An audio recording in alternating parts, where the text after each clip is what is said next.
was a legend among the pirates of the north. The king of ghosts, they called him. As eternal, as the pitiless as the sea he sailed. The crocodile, too, had seen him charge into battle, clad in armor of gleaming star rim like the kings of old, his twin swords seething men like grass. Harkned was practically a god, but none feared Harkned more than his own crew. They knew his rages, his fits of madness. Now he delighted in torture and murder for its own sake. And there was even darker rumors. Some said he fed up the blood and souls of those he killed to extend his unnatural life. Some thought him a daedra, loosened up upon the mortal world, and others said he owed his life and power, his armor and swords, to pact with Dagon, Prince of Destruction, and the seal of that pact was the terrible wound that scarred his face, never to heal, the Deathbrand, which no man could look up without flinching.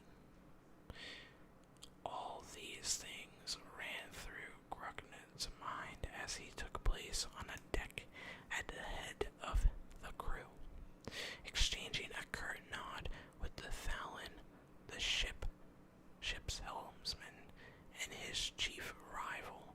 By sundown, he thought one of them would be captain, the other would be dead.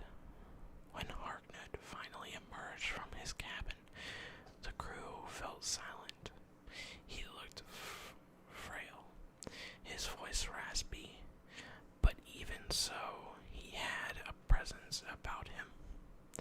As he looked over men, the most brutal murderers ever to ply the northern seas, not one could meet at his gaze. At last he sighed.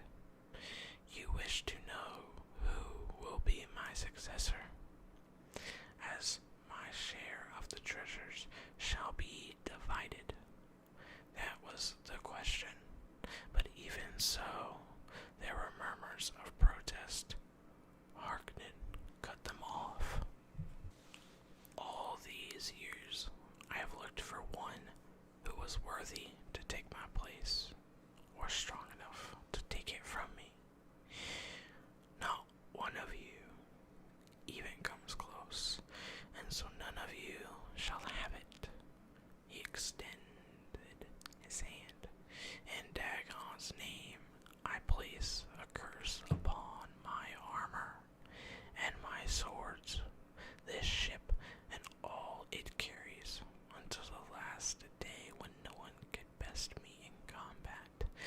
You shall not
next time.